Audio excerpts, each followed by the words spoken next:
नमस्कार मित्रों। आज चक्रव्यूह में बात करेंगे प्रधानमंत्री मोदी जी की। फोर फ्रंट वार अगेंस्ट मोदी, मोदी एक शत्रु अनेक। प्रधानमंत्री मोदी एक प्रकार के चक्रव्यूह में फंसे हुए हैं। उनकी विकास और सामाजिक समरसता केंद्रित नीति खुद उनके चाहने वालों को भी ज्यादा पसंद नहीं आ रही है। माना यह जा रहा है कि भाजपा और संघ के बुनियादी मुद्दे उनकी विचारधारा और नीतियों से वे हट गए हैं। पसमंदा और गांधीवाद उनके लिए बड़ा भारी पड़ रहा है। दूसरी ओर देश के अंदर और विदेशों में एक बड़ी संख्या है जिसे देश के विकास और प्रगति में कोई रुचि नहीं है। हिंदुत्व के मुद्दे से हटने के बाद भी मोदी ऐसे लोगों के टारगेट पर हैं। देश के अंदर के लोगों को सत्ता चाहिए और बाहर के लोगों को शक्ति। इस खेल में देश के अंदर और बाहर दोनों लोगों के निशाने पर प्रधानमंत्री मोदी हैं। मोदी के बढ़ते साख से भी बड़े बड़े धुरंधर चिंतित हैं। आइए करते हैं आज मोदी की बात और समझते हैं उनके विरुद्ध हो रही व्यूह रचना को। मोदी के चार बड़े दुश्मन हैं। उनको चार कैटेगरी में हमने रखा है।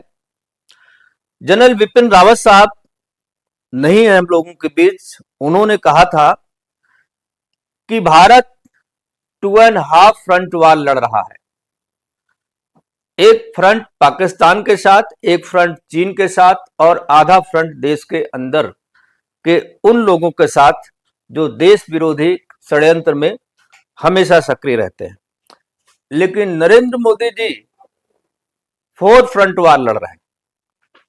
2 इंटरनल फ्रंट हैं, 2 एक्सटर्नल फ्रंट हैं, 2 अंदर के हैं, 2 बाहर के हैं।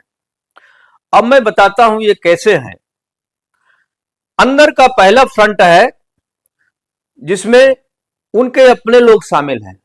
संघ और भाजपा के लोग हैं, सहयोगी दल हैं और कुछ राष्ट्रवादी दल हैं।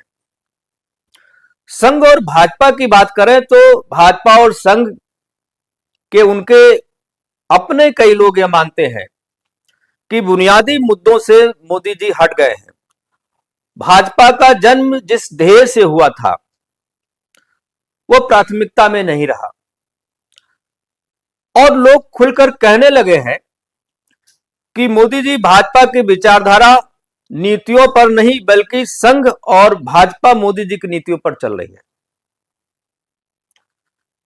और इससे बहुत बड़ा वर्ग, खासतौर से जो पुराना कैडर है, वो नाराज बताया जाता है।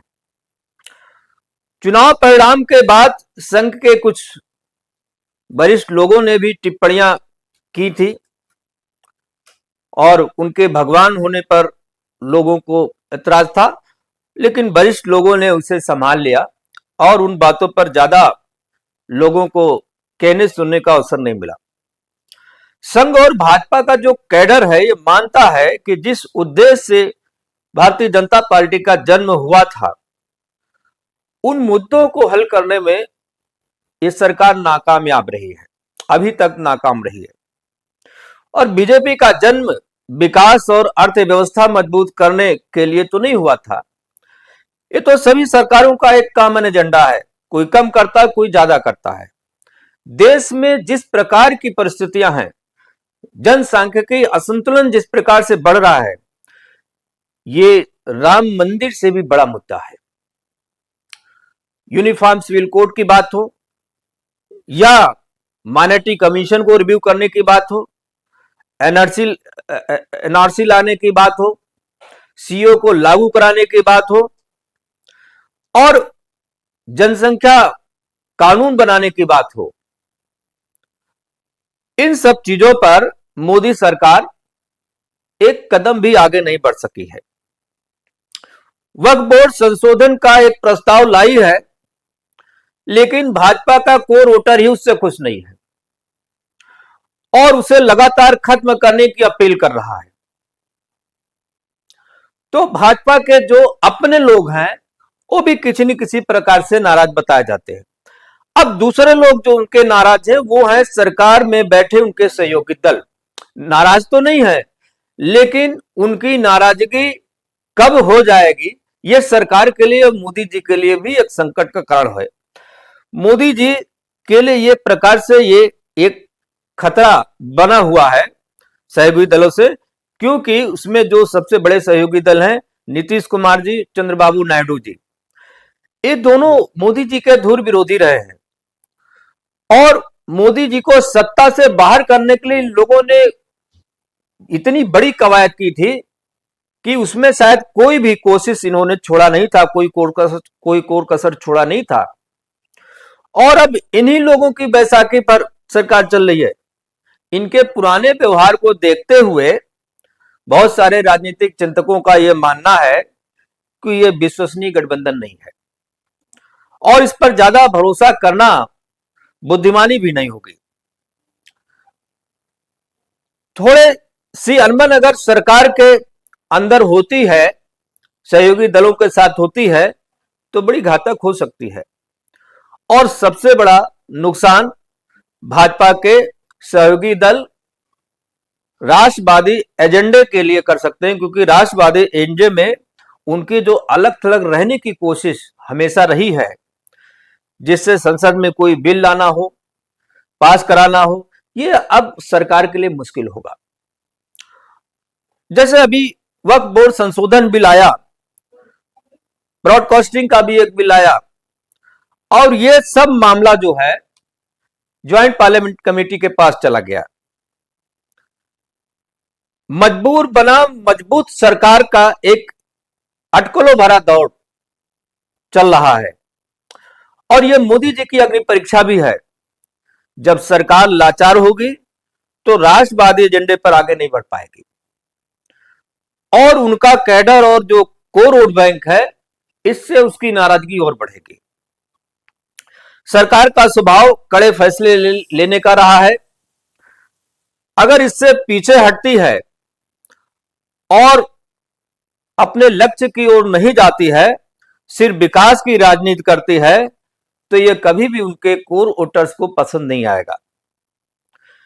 एक तीसरा भी आंतरिक व्यवस्था है इस सरकार से थोड़ा मिलता जुलता, वो है अन्य जो राष्ट्रवादी हिंदूवादी दल हैं, संगठन हैं। हिंदुत्व के मुद्दे से हटने के बाद, पीछे होने के बाद बीजेपी पर उन राष्ट्रवादी दलों ने भी हमला बोला है। उनके भी टारगेट पर नरेंद्र मोदी जी की सरकार है और ऐसे दल जो हिंदूवादी एजेंडे पर काम कर रहे हैं, उनको एक मौका मिलता है, एक स्पेस मिलता है कि इस सरकार के खिलाफ बोले और पब्लिक को भी यह बताएं कि यह सरकार हिंदुओं के साथ छलकपट कर रही है। धर्मप्रिय और कट्टर हिंदू समाज सिर्फ गांधीवाद और विकास की बात करने तक सीमित रहने से मोदी से तो नाराज रहेगा ही। देश की बिगड़ती जो सामाजिक परिस्थितियां हैं, इससे लोग बहुत चिंतित भी हैं और नए विकल्पों की तलाश भी कर सकते हैं। भाजपा में नेतृत्व परिवर्तन की संभावनाओं पर भी लोगों की नजर है और असमंजस, अस्थिरता का लंबा वातावरण अगर रहता है तो आने वाले दिनों में राष्ट्रवादी पार्टी या अन्य राष्ट्रवादी दलों को लोग विकल्प के रूप में आगे बढ़ा सकते हैं। दूसरा जो आंतरिक खतरा सबसे बड़ा है मोदी सरकार के लिए और मोदी जी के लिए भी, वो है छद्म गांधीवादियों और देश विरोधियों का। जब छद्म गांधीवाद की बात होती है तो मुझे बताने की आवश्यकता नहीं कि वो परिवार सामने आ जाता है जो बात तो गांधीवाद की करता है, लेकिन उसका प्रयास हमेशा हिटलर जैसा होता है। देश और देश के बाहर एक बहुत बड़ी संख्या है जो मोदी को हटाना चाहते हैं। संभवतः उसी दबाव में मोदी जी ने हिंदुत्व के मुद्दे से थोड़ा हटने का प्रयास किया और सामाजिक समरसता पर जोर देने का प्रयास किया। बावजूद इसके इन लोगों के टारगेट पर बने हुए हैं और दरअसल ऐसे लोगों को विकास से, हिंदुत्व से कोई लेना देना नहीं है। ये मोदी जी को टारगेट हिंदुत्व या विकास के या किसी अन्य मुद्दों के कारण नहीं कर रहे हैं। इनका टारगेट सिर्फ सत्ता है सत्ता प्राप्त करना वो तब संभव है जब मोदी जी कमजोर हो, उनकी पार्टी कमजोर हो, सत्ता से बाहर हो। और इनको मजबूत करने में जो देश दुनिया की तमाम सत्ताएं लगी हुई हैं, उनको शक्ति का, पावर का, अंतरराष्ट्रीय, अगर भारत अंतरराष्ट्रीय राजनीति में प्रभुत्वशाली होगा तो उनका पावर घटेगा। वो चाहते हैं कि भारत कमजोर हो, इसलिए इस खेल में वो भी शामिल हैं। देश के अंदर के लोगों को सत्ता चाहिए और बाहर के लोगों को देश को शक्ति बनाने की योजना सफल करना है और वैश्विक रेस से भारत को बाहर करना है। इसलिए देश और विदेश दोनों लोगों के निशाने पर नरेंद्र मोदी जी और उनकी सरकार है। समाज को तोड़ने वाली राजनीति लगातार हो रही है, चाहे जातिगत जनगणना का मामला हो, आरक्षण का मामला हो, चुनाव में हेराफेरी का मामला हो, एजेंडा फैलाने का मामला हो कि साहब संविधान बदल जाएगा, 400 सीट आएगी, ये हो जाएगा, 400 सीट आएगी, आरक्षण खत्म हो जाएगा। ये जो चीजें फैलाई जा रही है उसी प्रकार से जैसे कि डोनाल्ड ट्रंप के खिलाफ अमेरिका में फैला करके उनको सत्ता से बाहर कर दिया गया। इस बार मोदी सरकार की सत्ता जाते जाते बची है और ये बहुत गंभीर विषय है। मोदी सरकार को इन पर गौर करना पड़ेगा। ईसाई, इस्लाम, वामपंथियों का जो एक नेक्सस है, और ये मजे की बात है कि भारत में ये तीनों एक साथ काम कर रहे हैं। दुनिया के किसी भी देश में ईसाई इस्लाम के साथ नहीं है, इस्लाम वामपंथियों के साथ नहीं, वामपंथी इन दोनों के साथ नहीं है। भारत में ये सब एकजुट है और सबके टारगेट पर नरेंद्र मोदी जी है, हिंदू समाज है, राष्ट्रवाद है और वो भारत को अपने तरीके से जैसे चलाते आए हैं वैसे ही चलाना चाहते हैं। राजनीतिक लाभ के लिए धरने कराना, प्रदर्शन कराना, दंगे फसाद कराना, ये सब उनके मास्टरमाइंड है और बाह्य शत्रुओं से इनको पूरी मदद मिल रही है। चाहे सीए का मामला हो, किसान आंदोलन का मामला हो, केरल, बंगाल में जो घटनाएं घट रही हैं, जो कुछ भी हो रहा है उसमें एक बड़ी भूमिका देश के अंदर के लोग और देश के बाहर लोगों की भी है। तीसरा है जो मोदी जिसके टारगेट पर है, वो है देश के बाहर जो प्रतिस्पर्धा वाले राष्ट्र हैं उनकी जो सामरिक घेराबंदी है, रणनीतिक घेराबंदी है, डिप्लोमेटिक जो वो एक तरीके कॉन्स्पिरेसी कर रहे हैं। और उनमें सबसे पहले नाम आता है यूनाइटेड स्टेट अमेरिका का। आप जानते हैं कि जब तक ग्लोबल रैंकिंग में मोदी जी लगातार आगे बढ़ रहे हैं, अब जो बाइडेन के सामने किसको बढ़ना ही नहीं चाहिए था। अमेरिका तो हर चीज में आगे रहने की उसकी अपनी हो रही है और इससे अमेरिका और यूरोप के बहुत सारे देश असहज हैं। जो प्रभाव बढ़ रहा है ये केवल मोदी जी का अपना ये नहीं कोई ट्रैक रिकॉर्ड की भाई उनका जो है किसी मैगजीन में निकाल दिया कि भाई ग्लोबल रैंकिंग में बढ़ रही है। एक्चुअली में जब प्रधानमंत्री की रैंकिंग बढ़ती है इसका मतलब है देश की रैंकिंग बढ़ रही है और ऐसी स्थिति में उनके प्रभाव को सीमित करने का प्रयास बाह्य शक्तियों के द्वारा होता है और आंतरिक चोट करने के भी प्रयास करते हैं वो। चाहे राहुल गांधी जी हो, चाहे उनकी जॉर्ज सोरोस कंपनी हो, ऐसे बहुत सारे लोग इसकी रणनीति के हिस्सा है। कनाडा को आप बात कर लीजिए, गुरवंत सिंह पन्नू का मामला हो, निज्जर का मामला हो, ये सब बाकायदा संरक्षित लोग हैं, आंदोलन चला रहे हैं, विदेशों में बैठ करके भारत को तोड़ने की साजिश कर रहे हैं और विदेश की सरकारें खुलेआम उनके साथ है। इन खालिस्तानियों ने ही पंजाब में प्रधानमंत्री मोदी जी को घेरने की कोशिश की और उनको अपना कार्यक्रम छोड़ करके वापस आना पड़ा। अपने ही देश में प्रधानमंत्री कुछ ऐसे क्षेत्र है जहां जा नहीं सकता है, बंगाल हो, पंजाब हो, केरल हो, बहुत खतरनाक स्थितियां होती जा रही हैं। यूनाइटेड स्टेट के अलावा जो यूरोपियन यूनियन है कुछ देश वो भी असहज हैं। तुर्की की बात करें तो मोदी सरकार के आने के बाद तुर्की भारत विरोधी होता चला गया, पाकिस्तान का खुलकर समर्थन करता है और तुर्की भारत में जो हथियार तुर्की से निर्यात होते थे, ड्रोन वगैरह आते थे, वो जो तुर्की की कंपनियां हैं उनको लगभग एर्दोगान सरकार ने प्रतिबंधित कर दिया है कि भारत को कोई सप्लाई नहीं जाएगी।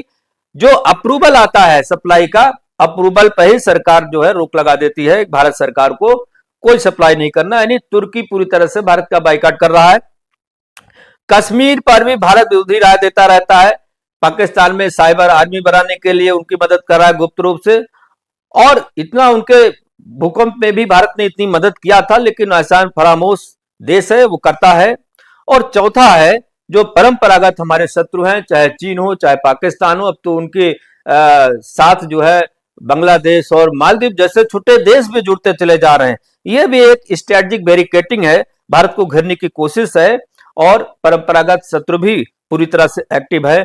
अब मैं आता हूं कि इस चीजों पर अगर विश्लेषण करना हो तो मैं समझता हूं कि बड़ा कठिन हो जाता है। दुनिया में शायद ही कोई ऐसा होगा जिसके इतने और इतने प्रकार के शत्रु हों। इसे मोदी फोबिया भी कह सकते हैं। दुनिया में शांति की अपील करने वाले मोदी जी के खिलाफ एक प्रकार का अघोषित युद्ध चल रहा है। इजराइल से ज्यादा खतरनाक स्थिति भारत की है। इजराइल के शत्रु तो देश के बाहर हैं, भारत के शत्रु देश के बाहर जितने हैं उससे ज्यादा देश के अंदर हैं, और अंदर के जो शत्रु हैं वो बाहर के शत्रु से ज्यादा खतरनाक होते हैं। कुछ लोग ये भी कह सकते हैं कि सरकार को इजराइल की तरह पेश आना चाहिए। अब सवाल ये उठता है कि क्या भारत इजराइल बन सकता है या क्या इजराइल बना जा सकता है? ये विचार मैं आपके सुझाव के लिए छोड़ता हूं। आज इतना ही, कल फिर करेंगे किसी दूसरे मुद्दे पर बात। नमस्कार, जय हिंद। शेयर करें, सब्सक्राइब करें, लाइक करें, चैनल को पूरा देखने का प्रयास करें ताकि हम आपको नए नए वीडियोस के साथ, नए नए एपिसोड के साथ हाजिर होते रहें। बहुत बहुत धन्यवाद।